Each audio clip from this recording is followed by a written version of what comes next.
to celebrate the National Technology Day. Technology has become the part and parcel of one's life, where all are today connected in a single virtual platform using technology. Technology is not only digital, technology can be in process, product, and people. As Harold Samuel said, marketing mantra is location, location, and location. Similarly, for any business to scale and reach the nook and corner of the innovative, with the innovative products and process, the mantra is technology, technology, and technology. Usually, we associate innovation and technology with startups, but startups are not only the only ones with innovation. There are translational researchers ready in the labs without knowing the market value, nor the customers, which could probably solve the unsolvable of startup, MSME, or industry. In this context, I would like to tell you about RINC as well, which is a network of scientific infrastructure with a host of dedicated institutions and a pool of scientific manpower, which facilitates collaborative partnership between research community and industry. It also encourages the synergy between startups and the researchers. With this, let me welcome Mr. PM Riaz, Project Director, Kerala Startup Mission, for the welcome address. Sir, please. Thank you, Shalini.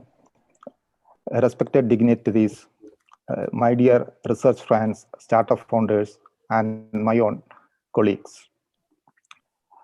With immense pleasure, I do welcome all of you to this online digital conference.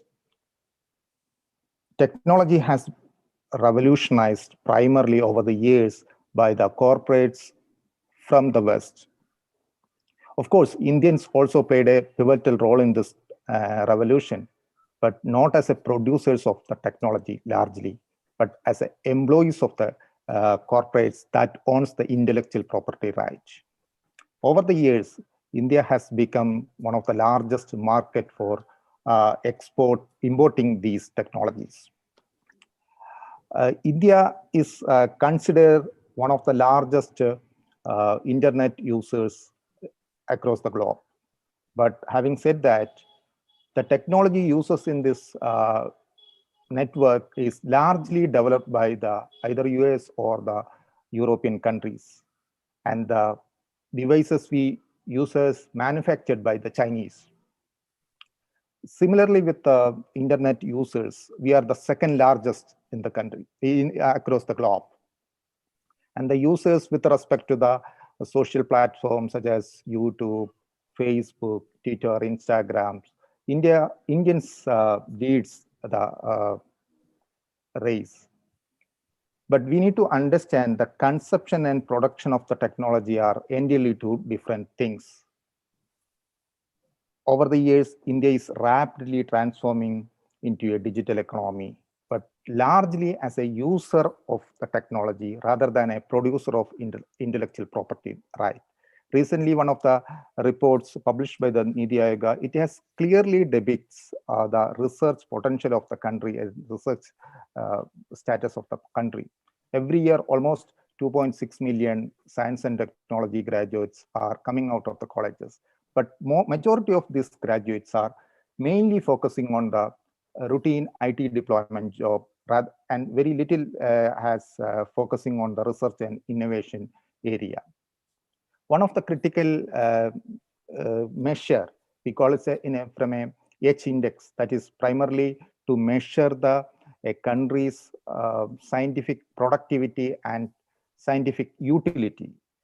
India ranks 19th at the global level itself. It doesn't mean Indian research institution does not produce enough research from the labs. It shows the utility of these research products are very limited. On the other hand, India has a vibrant startup community, and the entrepreneurial zeal of our Indians also is tremendous. But this is equally applicable to Kerala as well. But there is a dire need to develop a robust end-to-end innovation mechanism to turn these startup founders as a global technology leaders. It demands, I think this is in my opinion, it demands development of a network of alliance with research institutions, startups, government, and corporates. I think we would like to call this as a nexus for good.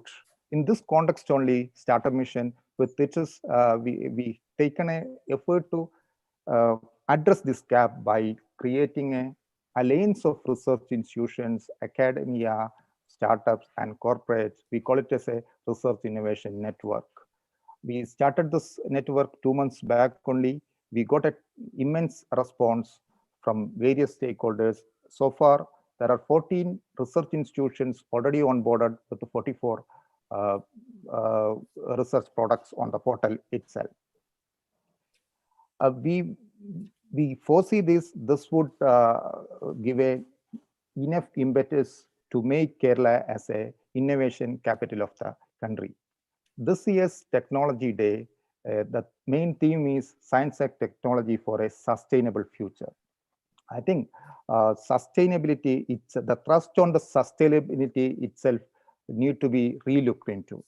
In my opinion, the sustainability need to be reflected based on the consequences of our action on the larger natural environment in general, and on the viability of the human species in specific. One of the key things we need to be recollected or remembered here, uh, while taking any decision, we should not take a decision based on a short-term gains. Instead, we should keep the hopes and needs of the future generation in mind. And technology, with the rapid technology, uh, uh, challenge technology transformation, there are a couple of challenges also bring into the thing. One is the wealth creation, wealth concentration, and there are lot of talks and debates are going on. That, in fact, one of the Oxfam report says that eight of the 8 people in the globe has more wealth than the more than half of the total population itself.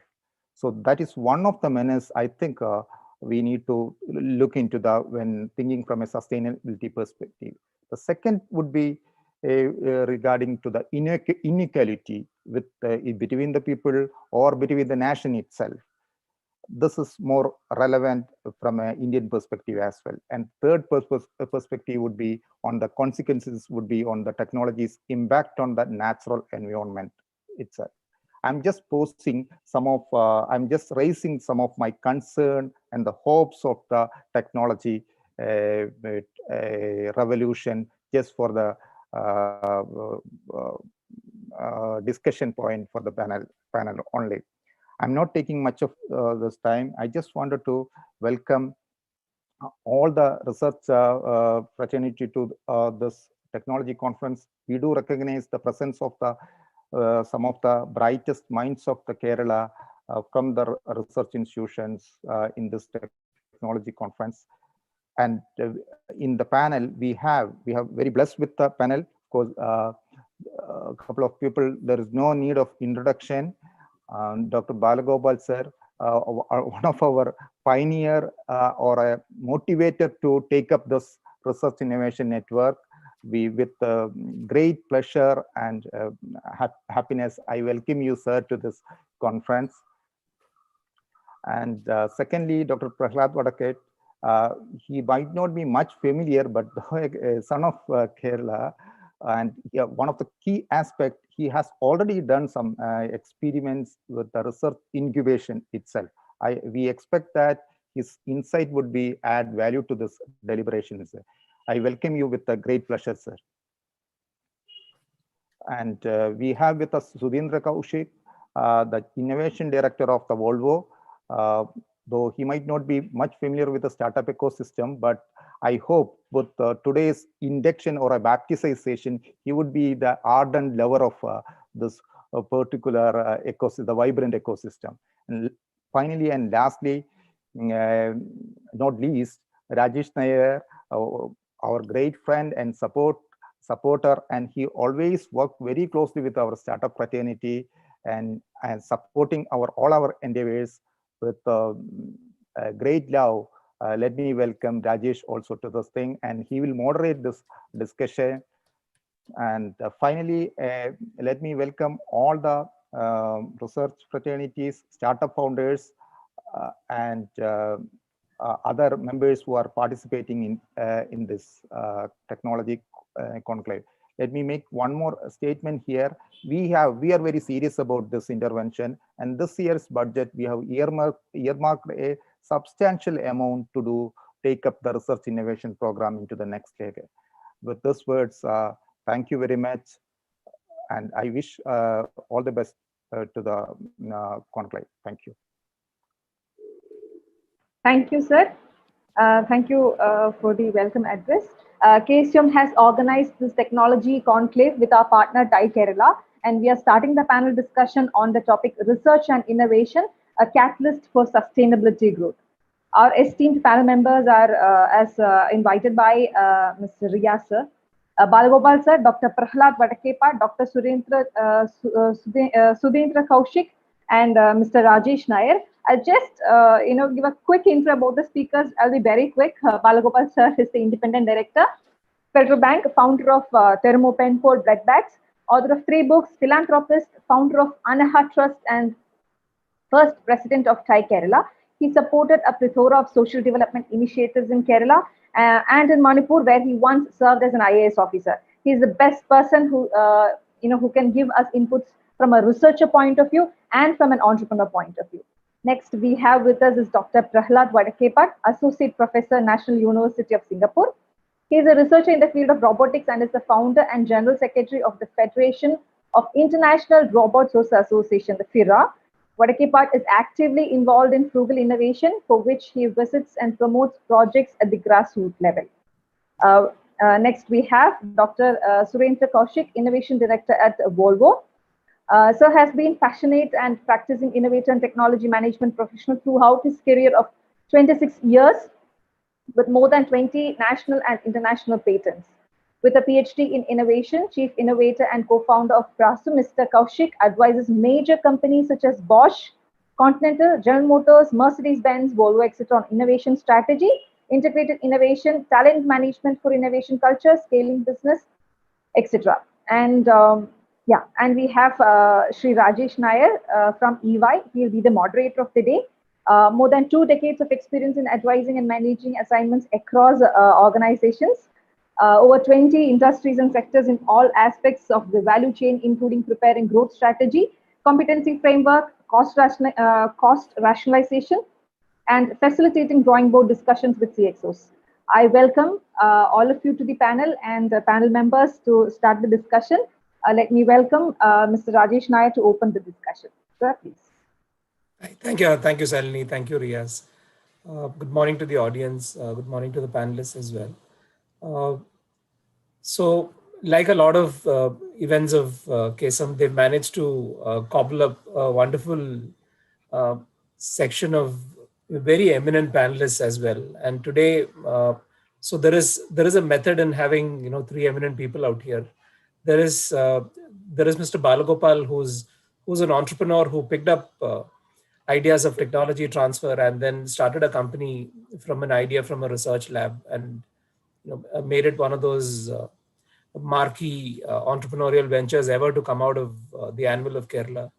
We have Dr. Prahladv from the academic side, giving you inputs on how academy looks at some of these ideas and how do they think about technology transfer, supporting entrepreneurs, supporting them through incubation, etc.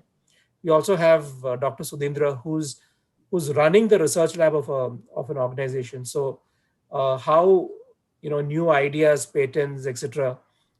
Play in the in the corporate world, and what are the ramifications, what are the opportunities which he comes across on a daily basis in that sphere of work. So we have 3 different speakers here today. Often what's happened is the word technology is being sort of hijacked by information technology. So I just want to remind everyone that technology is not just IT and not just digitization. Technology is also about the larger, broader fields of science and the research which happens in multifarious labs. Kerala is unique in one sense that Kerala has perhaps one of the highest concentration of research institutions perhaps in the world. In fact, in a previous report and in a previous presentation I've seen a number of around 150 research institutions being reported.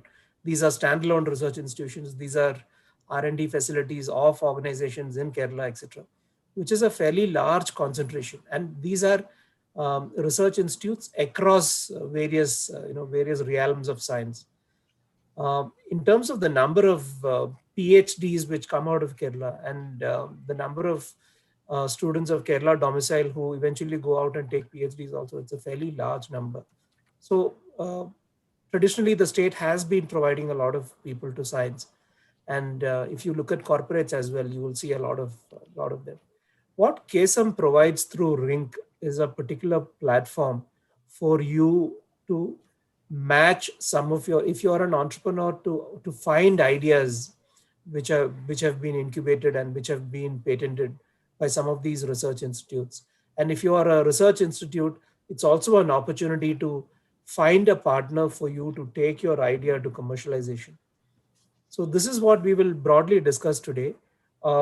We have an hour, so we will have each of the speakers speak for around 8 to 10 minutes about their own spheres of work and their opinion on the topic. We don't have too many cross-questioning kind of time. So anybody, just as a a hygiene factor, anybody who has a question, I suggest you post the question and put your email IDs in the brackets as well, because most of the questions we are likely to answer you by mail and not perhaps during the course of this program. Having said that, I'll start with Mr. Balagopal, since he founded an organization through ideas and took it, and a classical example of how an idea becomes an enterprise and how an enterprise becomes a large institution which caters to not just Kerala but across the world. Balasan, for your Thank you, Rajesh, and good morning. It's a pleasure to participate in this session on the occasion of National Technology Day. And I thought that since there are so many, I'm going to be followed by people who are experts who in the field of technology development and the management of it and the study of technology itself. I will pull back to a little more basic question about why science and technology development and translational work has not really progressed too much in India, and why we are still net buyers of technology with very little technology development happening in the country. And I think we got to go back to the fact that we seem to have forgotten so many things which we did right.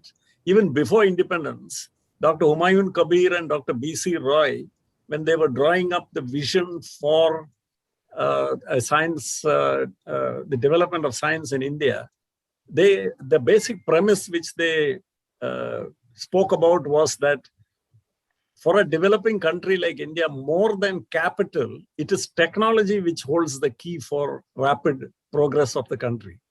And this is amazing that in the 1940s, Dr. Humayun Kabir and B.C. Roy and colleagues came to this conclusion. And I don't think there is such a consensus in 2021 in this country, about the. So here now, whenever people say science and technology, what they mean is go buy the latest equipment for your hospital or latest factory and now everything you buy it from China. So I mean, we've become lazy. We've lost our way. We don't have a strategy, basically. And since we don't have an underlying strategy, I think we have to go back and rediscover that vision. And unless we have the vision, then that we are not going to really be able to accomplish anything significant. So that's the first point which I wanted to say. Second was that one of the problems I find in this country particularly is that we have this notion that R&D, and we conflate it with intellectual property. And intellectual property is a traded commodity. There is a market for it. And we think, therefore, all this R&D happens in the corporate sector. But actually, nothing could be further from the truth. And that again leads to a very serious problem in India is the government thinks that it has nothing to do with the R&D, and this should all be left to the corporate sector. In the United States of America, people like Mariana Mazzucato and others are coming up with very interesting studies which show that a significant part of scientific research and development happens due to public sector funding. And a lot of the other mythology of the private sector, coming up with, and they are very risk takers. Actually, the experience in most parts of the world is nobody more risk averse than the private sector, actually. And it is the public sector which takes the risk, which takes a long-term view, and which says that, all right, let's bet on this. Like China is doing, let's bet on artificial intelligence. They don't know where it's going to lead, but all they know is they can't ignore it. So in the same way, we don't have this overarching vision. And that is very important, that science and technology must be brought to the center stage. And the next point which I want to make is that this affects what we expect from our expectations from science and technology. And I'm sure here both Dr. Sudhindra and Dr. Prahladv would be probably have faced this, is that people who are from outside the scientific community mostly have very unrealistic expectations. They keep talking about ROI, return on investment. They keep talking about as though it is like I'm installing a new machine and now this new machine should produce something for me. But investing in science and technology is like the starting point is you're trying to find the answer to a question. Now, obviously, by definition, you are entering areas of the unknown. You're entering areas which are uncertain, where there are uncertain outcomes. So in such a landscape, how can you provide a roadmap of saying, this is exactly what I'm going to be doing 12 months down the line? I mean, it is okay for managements to say that, all right, even if you are going to do something, please let us know how much money you need and what you will accomplish. You can give some milestones, but beyond that, mostly you have to emphasize the fact that you're essentially entering unknown territory. So here I find that there is one big problem here.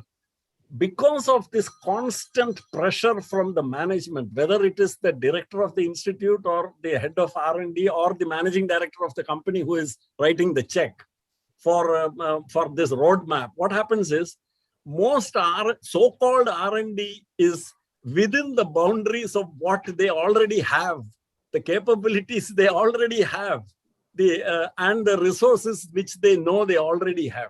Now, what kind of advancing of the frontiers of knowledge can be done with such an approach, with such a risk-averse, almost timid approach? So my point here is, essentially R&D is about the fact that you're setting out to do something. The outcome is uncertain. One likely outcome which you have to prepare yourself and your colleagues for is failure.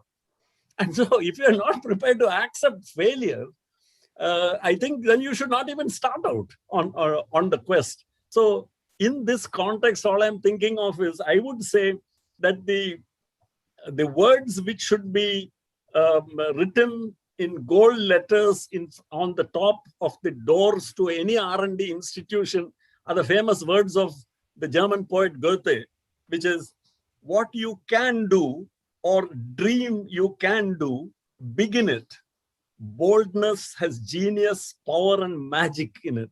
See, so start the effort, and that will lead on to, as you go on, say, for instance, you start off on an R&D program and you reach somewhere, and then you realize that, oh, well, I didn't realize that I need some expertise in nanotechnology. So now let me find somebody who knows something about nanotechnology and draw them in also into it. Let me do it sort of collaboratively. So science, the trajectory of a scientific program, if it can be worked out in such minute detail and schedules, then it cannot be anything very innovative. It cannot be, by definition, because if you could predict exactly what the trajectory is. So my point here is, I think we need to shed this timidity. And unfortunately, I think that the timidity of R&D efforts is linked to the previous thing which I mentioned, which is absence of a vision.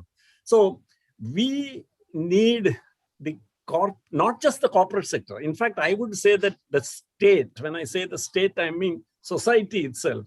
We must rediscover that spirit of Dr. Humayun Kabir and Jawaharlal Nehru and Dr. B.C. Roy and C.V. Raman and all that, and what they thought of harnessing science and technology to the cause of development, and about India's capabilities and the fact that we can do it. I don't think there's any more doubt.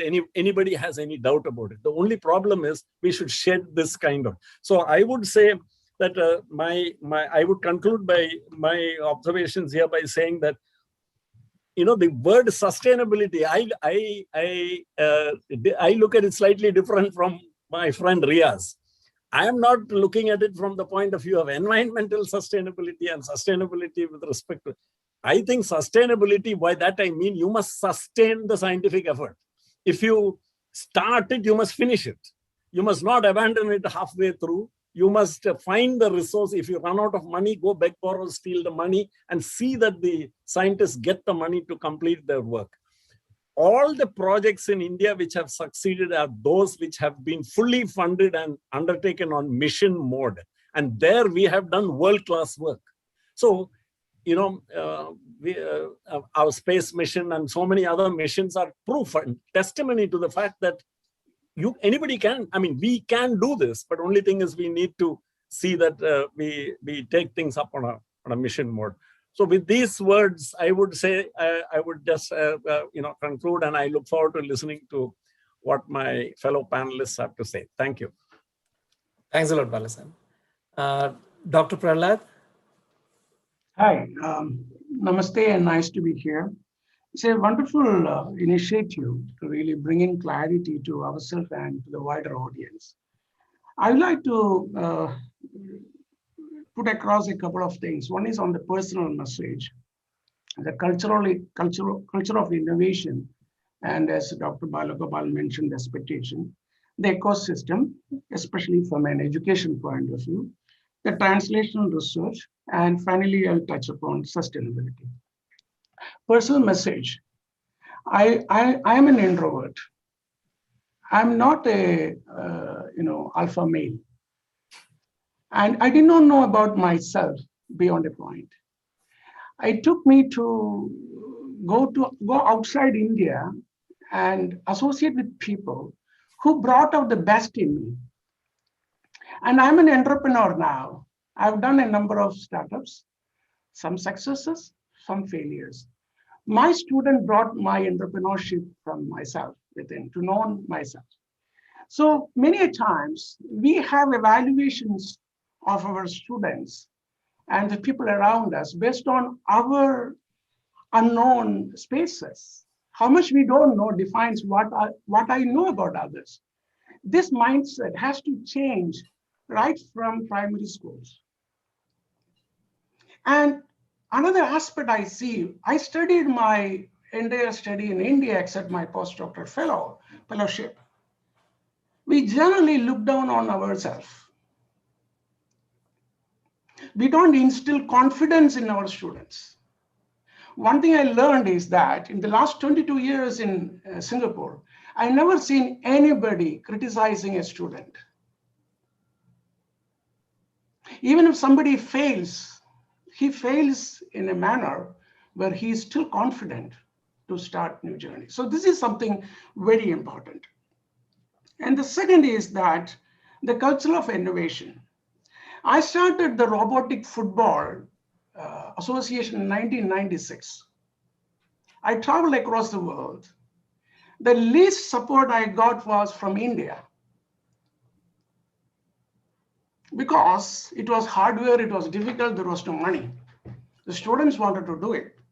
So now China is leading in autonomous vehicles and everything robotics. So robot football was a trendsetter for autonomous vehicles, which was not captured. And someone told me, Prahladv, you should do serious work, not game. So we see game and research. Actually, this has to go together. I need to enjoy what I do. Then only I can excel, I can deep dive, I can have the confidence in me to really convey with conviction. And I told my first, I sold my first humanoid to China in 2004. And in 2019, I was in Shenzhen for RoboMaster competition. RoboMaster competition, if you don't know, it is the Oscar for technologists and scientists.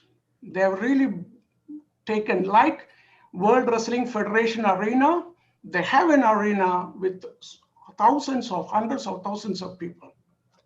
That is the first day I felt I'm proud to be a technologist, innovator, and scientist. Our culture should be that our society should respect those who fail, those who attempt, which is not there. If I fail, my father will come and say, you make money. Why do you want to fail? So that culture has to change. And I have brought my humanoids and other robots to India. Maybe Riaz does not know what I have done, okay? I used to come with my robots, with my scholars across India. I used to give 15 to 20 talks every year with hardware robots. And if you look at Maker Village, Technopark, InfoPark, the number of robotics companies in Kerala and also robotics companies by Malayalis in Tamil Nadu, Bangalore, is you can have a count, okay? And you will see the impact of that. So what I'm trying to say is that if I know something, I should share it without hesitation. And I was a shy person, but I came in Asianet in 2005 because someone told me, Prahladv, you cannot expect the people to really follow you unless you share. It's your duty and dharma to really share it. Then I shed my, all kinds of shyness. So we need to create that. And the second is the ecosystem in the education space. Because I'm an entrepreneur, I teach innovation enterprise in undergraduate education, where we talk about user desirability, technical feasibility, business viability, and we have speakers from industry. This I teach for the last 12 years, every semester. And I don't really make them entrepreneurs. The role is not to make them entrepreneurs. The role is for them to know what entrepreneurship is. They may become an entrepreneur now.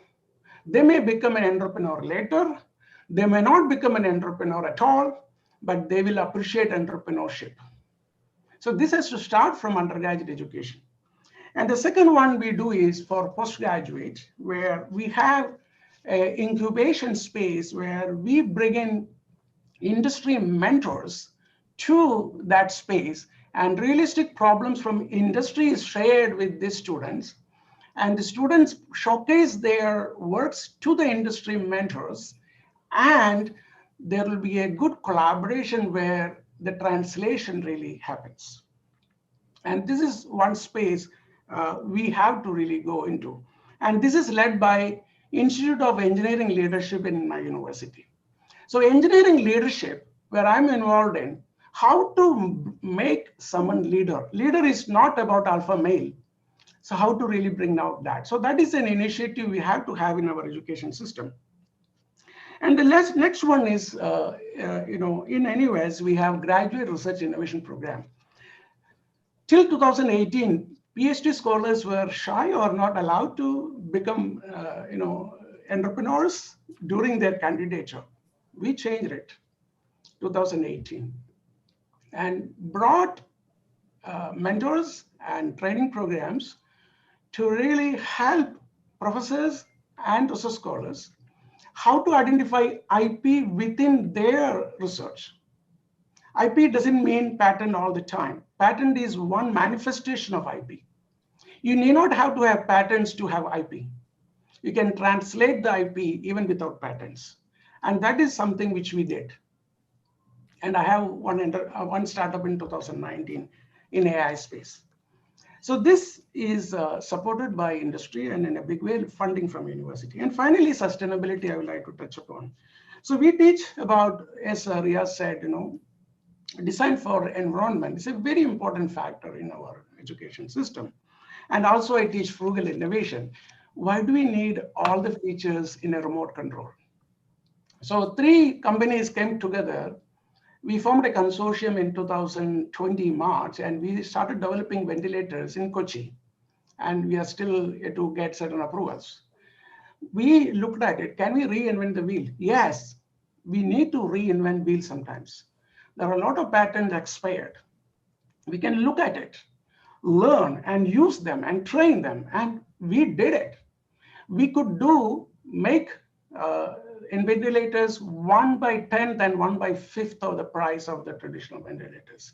And you don't need all the features of ventilator for a condition for COVID.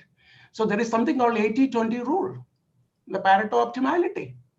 You have 20 special features which will cost 80% of your cost. Strip it down and make it available to the common masses. I see that as one aspect of sustainability.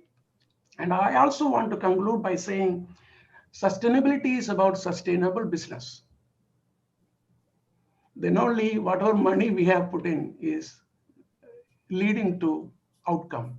What I see is that 1 lakh rupee funding, it's not worth. Even 10 lakh is nothing. You need to have substantial amounts, which we have to see not from the point of view of what I can invest, but from the point of view of what this particular idea can lead to, can bring in more jobs, more translation research and sustainability. So I would like to put it at this moment. And I think we all have to come together and create a ecosystem for everyone to succeed. Thank you. Thanks a lot, Dr. Prahladv. Excellent. Dr. Sudhendra? Yeah, thank you. First of all, thanks for having me here. It's an honor to share my thoughts here. I think we had a splendid point of view from Shri Balgopal, but also Dr. Prahladv, being entrepreneurs themselves, I think is the essence of sharing, because you have experienced it. Let me take my viewpoint. Riaz, I have been also an entrepreneur for close to 5 years, by the way. So I have done that to see what it feels and what it takes before I share anything. Let me take one step back and understand what Shri Balgopal started. I think there is a term, basically, maybe sometimes loosely used, research and innovation. Actually, they are distinct. I fell in love with this concept when I heard this from Dr. Nicholson of 3M, how they are different. And then comes entrepreneurship, which makes it a business. So there is research, then there is innovation, and then there is business. Every startup should be created with the aim of making it grow big, making it huge organization. That's the real essence of startup, which is the seed of a big organization that's going to happen in the future. That should be how I feel we should think about it. But research was, as defined by Dr. Nicholson, converts money into knowledge. I invest into a research project. I sponsor a team. I spend money into something, and I come up with a new knowledge. It could be new process, new material, new whatever. I think there's a fantastic way of seeing research. And there is no dearth of funding for such things in India, especially today, even in the recent past. Then what is innovation? Innovation is what it converts this knowledge back into money. So if you just understand that research converts money into knowledge and innovation converts knowledge into money, it sort of puts you in place in a map on a grid where you actually are traversing yourself, because that makes it clear what you're trying to do.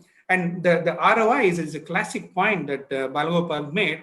You are looking at innovation, but you are dealing with research, and there is no ROI in that.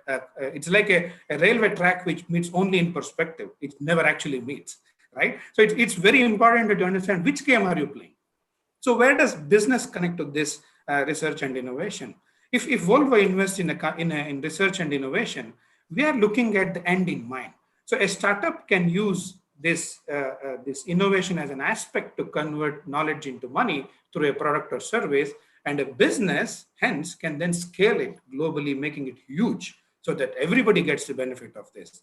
Like Arthur Rock said, who is the investor at Teledyne and Intel and so on, he said, if you can make your entrepreneurship work for someone who can live better or work better, which is practically what we do in life, I think we have done a great deal of success. So research, money to knowledge, innovation, knowledge to money, business will scale that. As an entrepreneur, we have to think of these three aspects. But remember, they are not, let's say, mutually exclusive. Research needs innovation and business. Business needs research and innovation. And all three of them have to form a closed loop. How does that happen? So it's a common metric. If you know industries, we spend a certain amount of sales as a part of our R&D investments. So that's called the net, percentage of money that we put in from our sales. It varies between 5 to 15% depending on what industry you're dealing with, but shows how much important that R&D is for each of this. Because it's very imperative that we understand this game. And like Prahladv said, I teach in a lot of universities globally and work with startups globally. One of the universities, they were saying, how can we make all our students into entrepreneurs? I think you hit the nail on the head, Dr. Prahladv. I said, jovially, if you make all of them entrepreneurs, there will be nobody working for them. So you need people who are different types, You need people who are entrepreneurs, who are cut out for it. Maybe they love it. They love the risk. There is a lot of uncertainty. People have to learn to deal with what Balgopal said. It is basically uncertain. It's not like project management where the outcome is defined. I see a lot of organizations doing that mistake. They put a very good project management guy into innovation. I say you have created two problems. You have lost a good project management guy. You have a lousy innovation guy as well. So I think this happens all the time, and you're setting yourself for failure, not for success. And you cannot measure using the same things. So it's a very easy to understand if you break it down into this way, because when I work with startups globally, from Canada to Europe, Western Europe to Eastern Europe, roughly give and take a few percent, 95% to 90 to 95% of them fail. Don't for a second think that they are unqualified people who are running this. They're very smart people. Some of them have PhD, MTech, they've worked 18, 20 years in different companies. So one of the things that came out from this 2018 IBM study of why startups fail, for example, in Bangalore, was that number one reason was they build what nobody wants. I think Rajesh pointed out a point for discussion today is, what should be the research focus? I strongly believe research should not be to get a thesis. Of course, that's a byproduct. You might get a promotion too, but the thesis is adding to the body of knowledge, and that should have an end in mind. If I create a new carbon composite material, I should make planes tomorrow with that, like Dreamliner.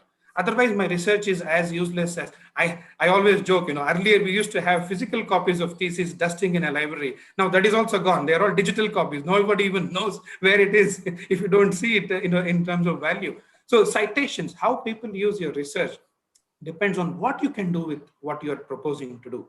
So when I did my research, I was very adamant that I don't want to do, because I don't have a way to understand how this will help. So when I was convinced, it was very clear to me, I have a 12 skills model of an innovator, how you can assess innovators, because the people part of this is very important. I mean, not everybody is supposed to be an innovator, supposed to be an entrepreneur. If you cannot deal with uncertainty, do you really want to be an innovator? I always wondered, Dr. Prahladv, I'm also an introvert, but people find it hard to believe because I have washed myself so much when it comes to it. So they don't believe it, but that's okay. I know who I am. So, but as a person, if you cannot deal with uncertainty, ambiguity, setbacks, that resilience in you is not up to the mark, you will not enjoy it. And like you rightly said, I always believe if there is no fun element, you cannot enjoy. If you don't enjoy, you don't come up with good ideas. It's very simple. I always say innovation is an art and a science, and also psychology. Because if you don't deal with your mind and others' mind, it's very important to understand that people believe, especially technologists, if I have a good idea, people will put a red carpet. I mean, that's practically BS. There is no such thing as that. You have to convince whoever has to be convinced. If you go to a car showroom, a good salesman will talk to me about technology of the car, the window and the upholstery and the mirrors in the visor to my wife, and the lights and the cushion and the cup holders to my kids. That's a good sales pitch, because it's the same thing. I cannot go and tell my mother my phone has Gorilla Glass. She has no clue except that she had Gorilla before.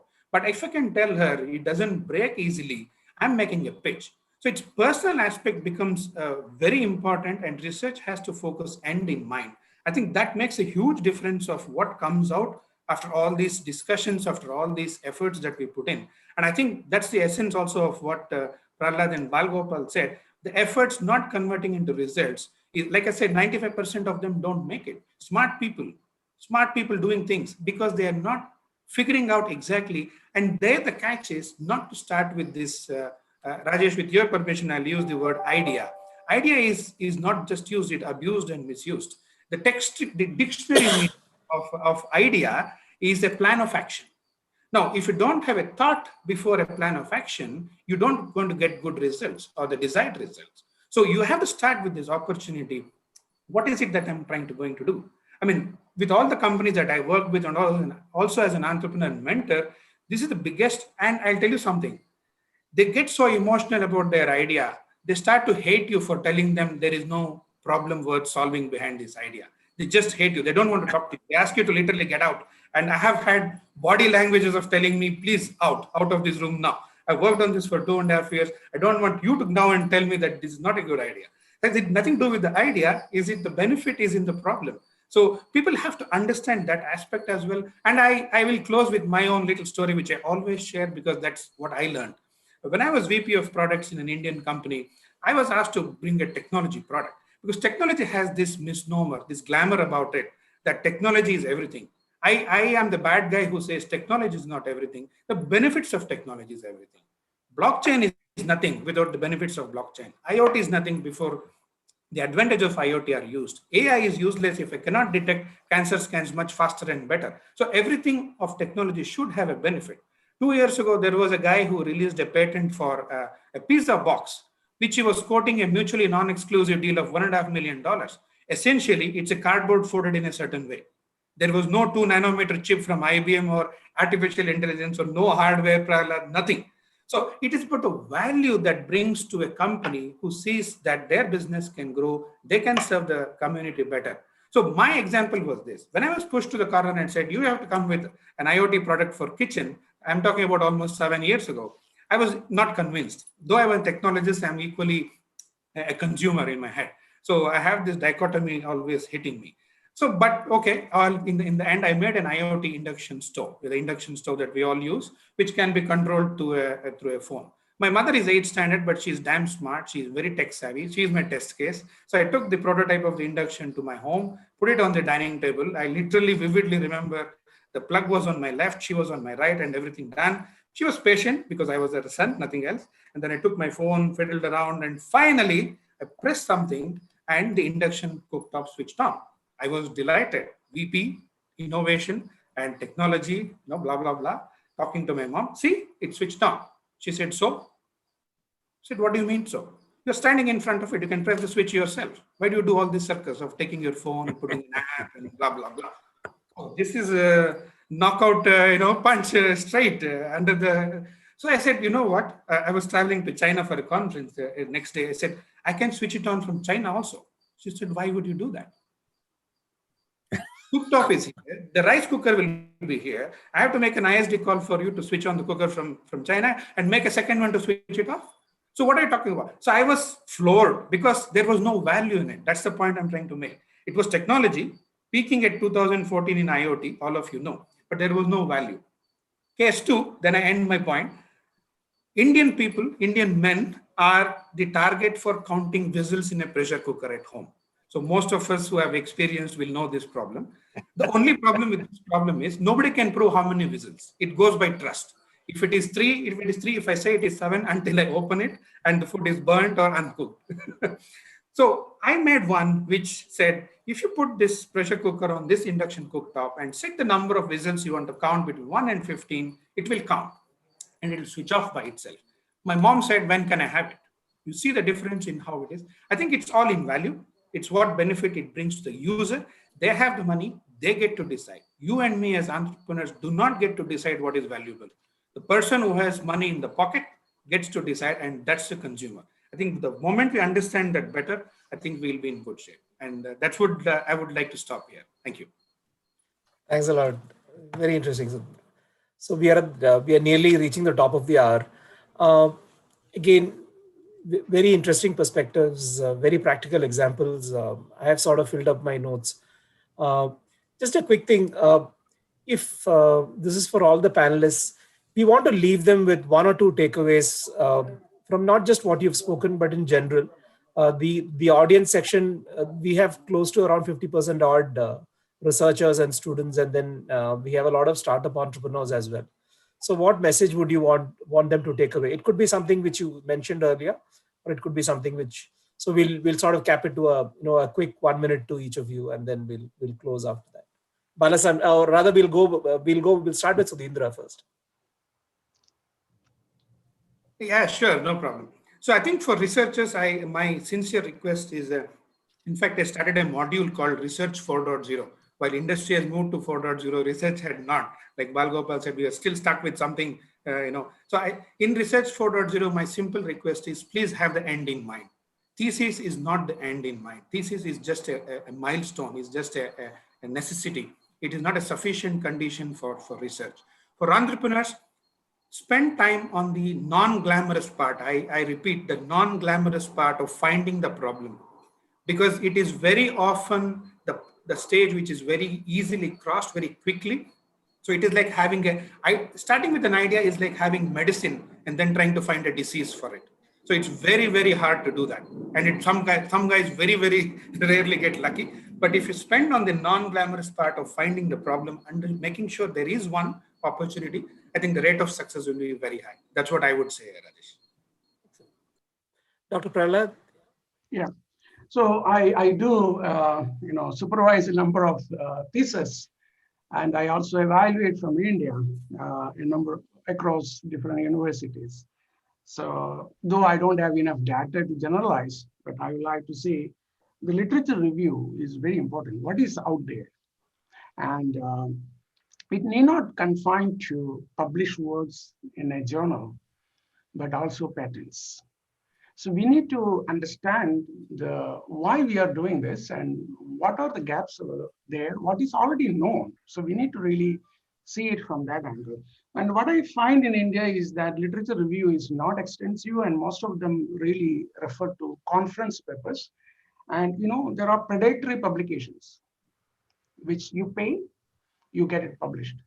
And I know one case where one paper was published in 4 journals, the same material except the title is changed because the supervisor asked them to change it. Of course, this is recorded live, but I would like to say this.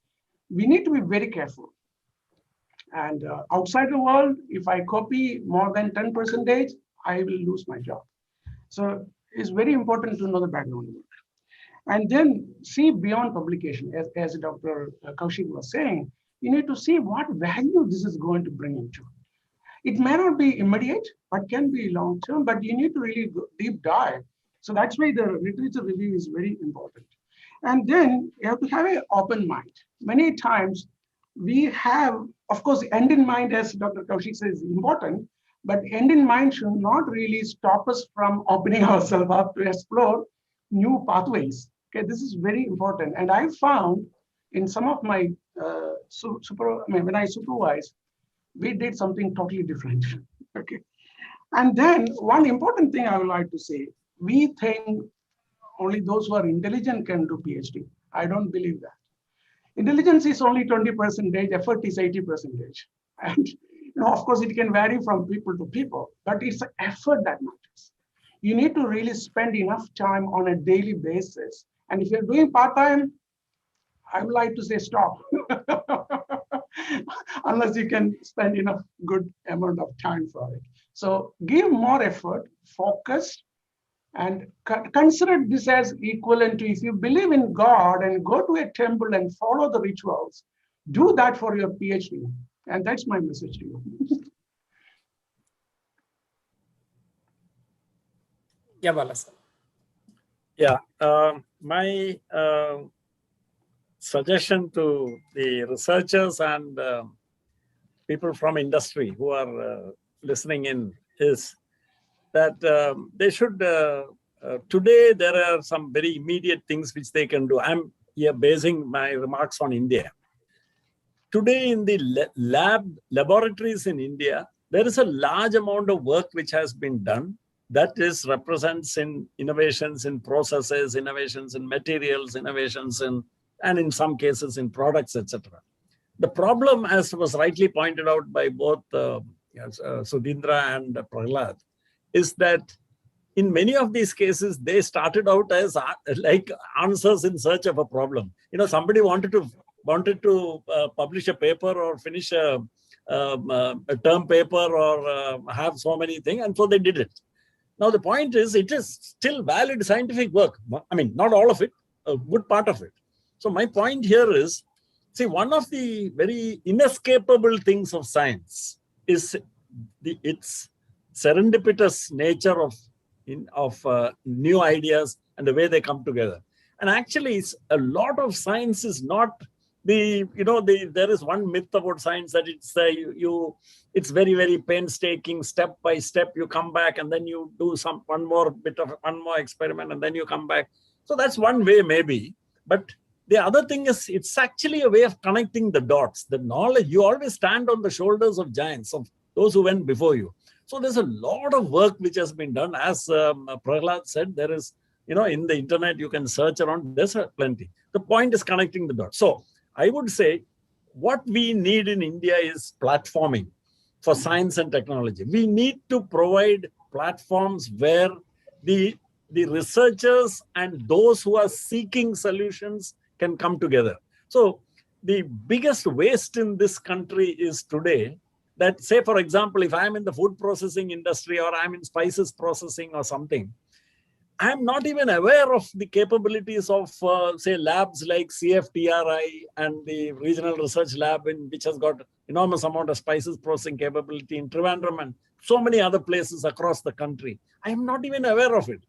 Now, and the problem is, these kind of silos prevent this serendipity from operating. It was Louis Pasteur who famously said, chance favors the prepared mind. Now, you have this guy who is searching for a solution. He has a problem which is bothering him or her. And she's walking through and happens to come to this lab and sees the answer to her problem right in front there. But that researcher is actually solving some other problem. That's how science and technology really works. That's how these kind of synapses, these kind of connections happen. So I'm very glad that since RINC and the man behind it, Riaz, is participating here, they have provided such a platform. They are bringing onto this research innovation platform the research labs, industry, seekers, and the problem solvers and the researchers, etc. I would say, if I have to put the onus on anybody, I would say it is up to the industry associations like TIE Kerala and CII and others to take their members into the labs. And the labs will welcome you with open arms, I assure you, because they're not having any visitors, by the way. They're not treated as tourist attractions or anything. Nobody goes there. So they'll be very happy to see you guys come in, go there, and magic will happen. Thank you. Thanks, everyone. Riaz, we are at the top of the hour. Any questions you have from to them? From a state perspective, what would be from an action point, what would be your suggestion, which state you feel that would need to take it up to make this transition?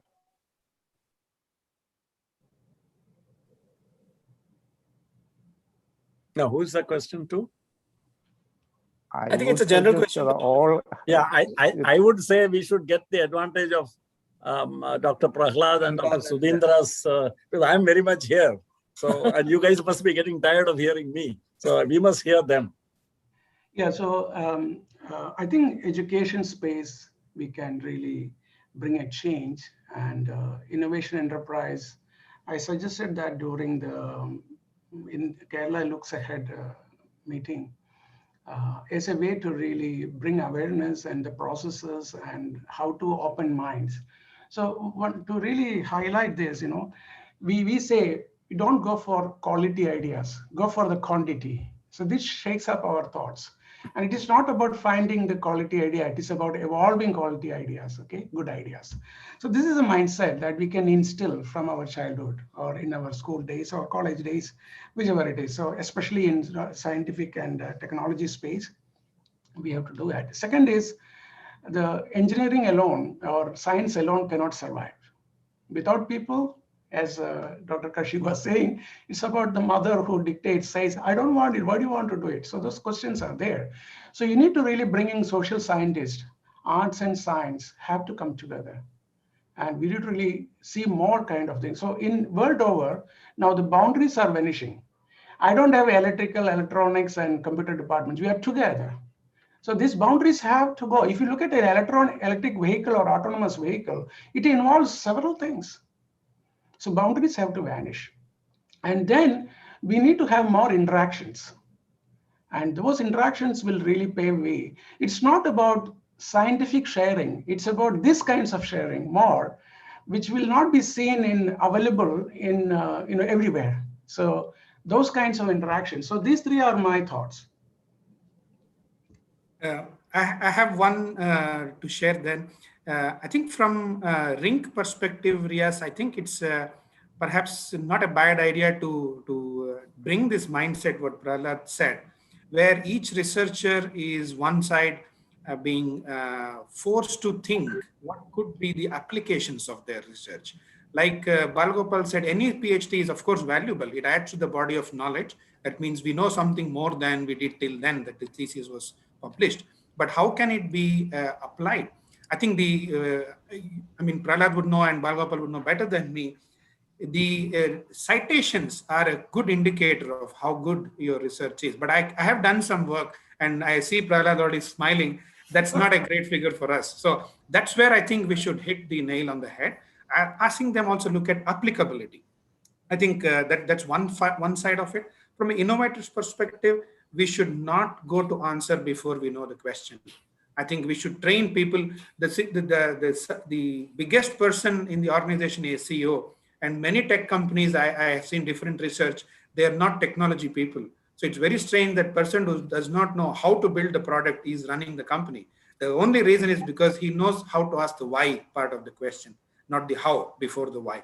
There are 99 people who know the how, but only one guy is looking at the why part of it. So I think for innovators, I think if you can bring in how they can identify the problem, I'll go to the extent of saying, create a problem bank without knowing how to solve it. That's fine. But at least I know it's a good problem to have, to be solved. And somewhere, like we said, if you have the serendipity, I'm sure it will come together.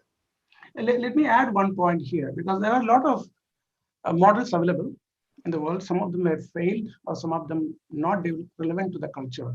But I don't want to name any entity or anybody, but the grading of institutions, it is good and bad. If you grade, you can always get a grade. You can make a grade, A grade, B grade, C grade, but that does not mean anything beyond a point.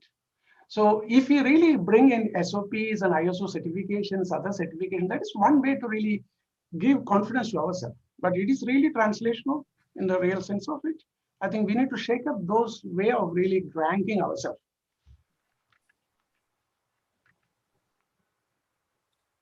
Balasan, any last word from you? No, I really learned a lot. I was fascinated by what both Dr. Prahladv and Dr. Sudhindra was saying. And I think I only wish we had another hour, actually. I only wish it was a little longer. It's mutual, sir. I wish the same. Absolutely. Thanks to everyone. So, I've done some of these sessions earlier. Today was really, really interesting and very useful. We don't get a lot of, multiple perspectives like this. Riaz, there's like a great curation of speakers. And if we can get such an eminent panel, I'm sure there's like very useful for people who are listening. Thanks a lot. Thank you. Thanks to everyone. Take care, everyone. Bye-bye. See you one day. Thank you. Thank you, sir, for the wonderful discussion. Thank you, Rajesh sir, for coordinating the discussions, bringing out the points from each of the speakers we have here. As Balgopal said, it was an energy-packed, passionate words. It's really thoughtful how you said to connect the dots and provide platforms for the problem havers and the problem solutions to come together. And how Prahladv sir said we need to educate the students to succeed even when when they fail, they have to bounce back with confidence. So it's how we instill entrepreneurship. How not all can be entrepreneurs, but they should know what entrepreneurship is. And thank you, Sudhindran sir, for saying distinctly mentioning about research, innovation, and business, where research converts money into knowledge, innovation converts this knowledge into money, and business is scaling it with this both research and innovation. It is wonderful. And you also mentioned how innovation is art, science, and also psychology. And technology is everything when it has a benefit. Thank you so much for your insightful words. All of you have given, I think, the participants the best of what they can have in this 1 hour. The energy you were carrying, I think, has been spread to the participants as well. And I'm just concluding this with what Bala sir said: let the magic happen. So thank you so much for the wonderful panel here. And we'll have the product showcase from 12 to 2. We have already started. We are really honored to feature today the selected products from various research institutions, research and development institutions in the state. We have 5 institutions who will be showcasing their products. One is NIST, National Institute for Interdisciplinary Science and Technology. TIMET, who's one of the facilitators in RING, they'll also be showcasing their products. CDAC will be showcasing their product. Indian Institute of Spices Research and University of Calicut will be showcasing their product. All are welcome. The links will be there in the chat. We have got 23 projects which will be featured today. I would request each one of you to interact so that you will be able to know how and what they have done, and you can associate with your problem statements as well. The link to the virtual product showcase is made available in the email to you, and as well as in the chat box. So yeah, you can interact with the product owners. Thank you so much. Once again, thanking you all, and see you in the virtual exhibition. Thank you. Thank you. Bye-bye. Bye.